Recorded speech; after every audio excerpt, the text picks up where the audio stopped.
Bener nggak sih, melahirkan itu sakitnya, nyerinya itu seolah-olah 20 tulang patah. Oh my god.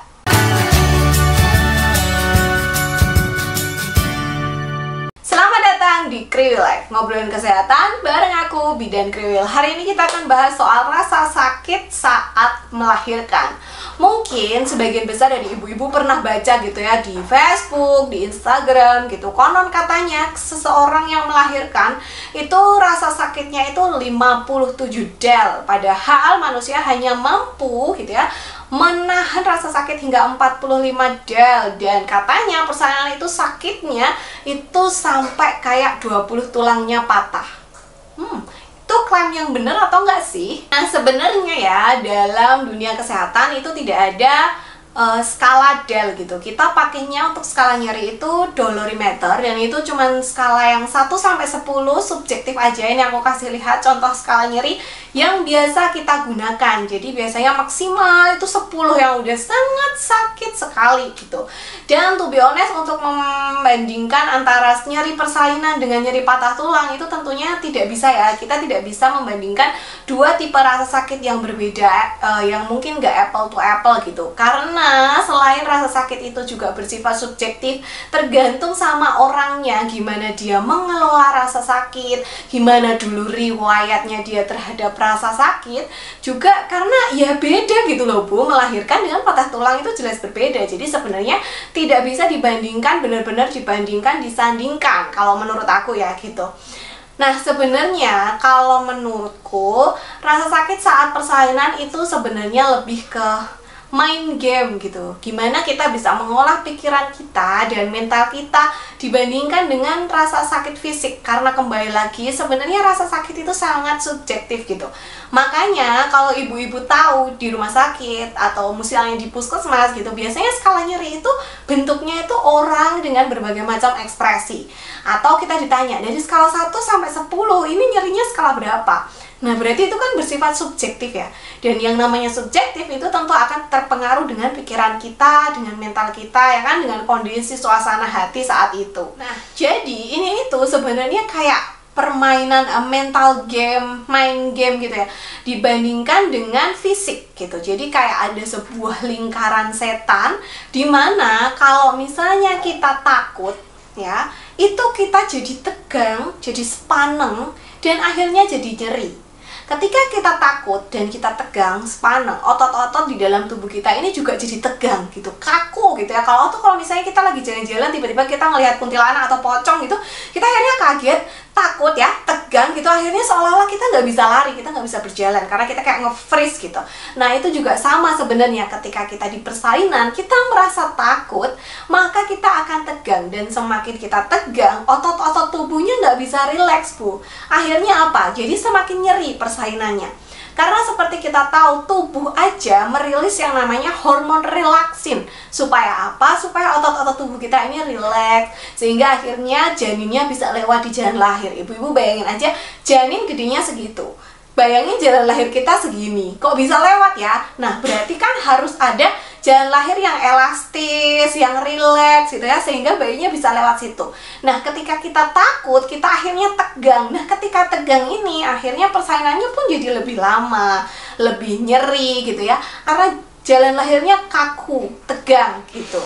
Dan sebaliknya ibu-ibu, ketika kita rileks, kita nyaman, kita bisa fokus pada pikiran, tubuh kita menjadi rileks, kita menjadi pasrah, kita menjadi nyaman, sehingga akhirnya persalinan pun berjalan dengan nyaman gitu. Jadi ketika kita percaya pada tubuh kita, percaya pada prosesnya, percaya pada penolong persalinannya, percaya pada Tuhan bahwa semuanya akan bersinergi, sehingga persalinan ini nanti akan berjalan dengan lancar, sesuai dengan sebagaimana mestinya. Ketika kita percaya, kita akan rileks, iya enggak? Ketika kita percaya, oh iya aku percaya kok nanti tanggal 1 itu nanti akan gajian, ada duit masuk nih ke rekening, kita rileks. Oke, bisa nanti beli beras di tanggal 1 ya kan? Karena kita percaya, oh nanti gajian nih. Kita percaya ada Tuhan yang selalu menjaga di setiap langkah kaki kita. Sehingga ketika kita takut, oh aku percaya nih Tuhan nanti pasti akan menolong. kita jadi sedikit lebih tenang, akhirnya jadi tenang. Ini berlaku sama ibu-ibu ketika persalinan. Ketika kita merasa tenang, percaya pada tubuh kita, bahwa tubuh kita memang sudah didesain sedemikian hebatnya, sedemikian detailnya. Buat yang belum tahu, silahkan tonton hormon-hormon yang bekerja saat persalinan. Tubuh kita sudah di luar biasa gitu ya, dirancangnya gitu dengan detail gitu, sudah diperhitungkan oleh Tuhan sedemikian detailnya. Ketika kita sudah percaya pada prosesnya, kita akan jadi lebih rileks. Dan ketika kita lebih rileks, kita lebih tenang, kita akan mengizinkan tubuh kita untuk lebih fokus ya. Pikirannya nggak kemana-mana, nggak jabain suaminya, nggak ya ampun nanti gimana ya kalau begini, kalau begitu gitu. Jadi kita lebih tenang, lebih nyaman, lebih fokus, lebih bisa menerima. Ketika itu terjadi, persalinan akan menjadi lebih nyaman.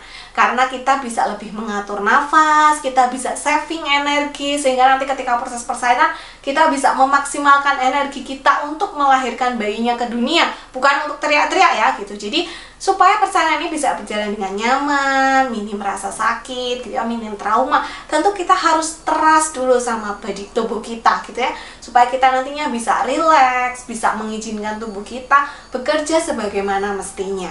Tapi Bu, katanya kalau diinduksi atau dipacu itu sakitnya lebih sakit gitu ya. Nah itu juga sudah pernah aku bahas. Kenapa sih kalau misalnya kita diinduksi seolah-olah rasanya lebih sakit ya. Jadi sebenarnya ketika tubuh kita ini kontraksinya alami, itu ada jeda-jedanya ibu-ibu. Jadi memang sama Tuhan tuh dikasih jeda supaya kita kayak beristirahat gitu ya.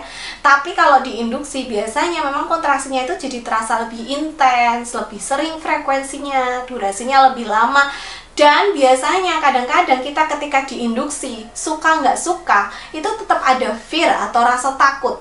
Kok aku diinduksi ya? Kata orang diinduksi itu sakitnya luar biasa. Kalau induksinya gagal berarti aku nanti harus di SC dong.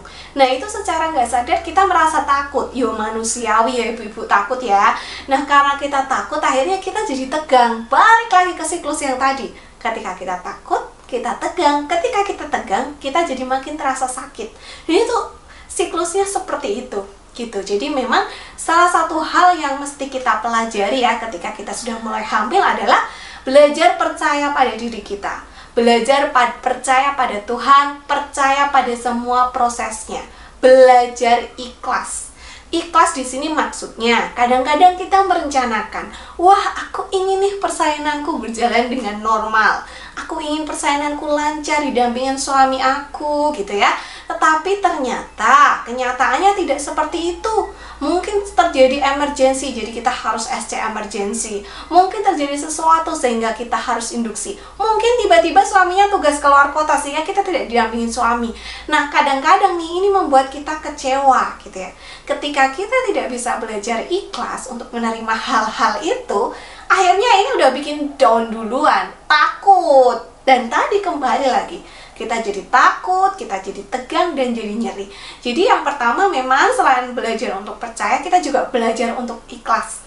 Ikhlas menerima apapun prosesnya nanti. Yang penting sekarang kita berusaha, fokus, berdayakan diri, menggunakan segala daya untuk mencapai tujuan kita. Tapi yang namanya manusia cuma bisa berencana ya. Tuhan bisa mengubah rencana manusia. Tetapi percayalah bahwa apa yang Tuhan berikan pada kita itu terbaik bagi kita versi Tuhan. Versi Tuhan tuh kadang beda dengan versi manusia. Itu yang harus diingat ya. Jadi nggak apa-apa, ikhlas. Apapun proses persalinannya, kita tetap seorang ibu. Gitu. Jadi tanamkan dalam hati seperti itu. Nah, jadi persalinan apakah seperti patah tulang 20 tulang? Ya kalau seperti patah 20 tulang tentunya nggak ada ibu-ibu yang punya anak lebih dari satu Bu, gitu ya. Nyatanya masih ada yang punya anak 2, 3, 4, bahkan nenek aku tuh anaknya 10 gitu ya. Dan itu sudah dari zaman dulu kalau sampai sekarang seperti itu. Jadi silahkan, oh nggak mungkin nih, karena rasa sakit itu benar-benar subjektif. Aku pernah loh Bu ditanya, Bu apakah kalau SC itu rasanya seperti mau meninggal? Gitu ya. Aku jawabnya, maaf, saya belum pernah mau meninggal. Jadi saya nggak bisa bandingin apakah SC dengan mau meninggal itu sama.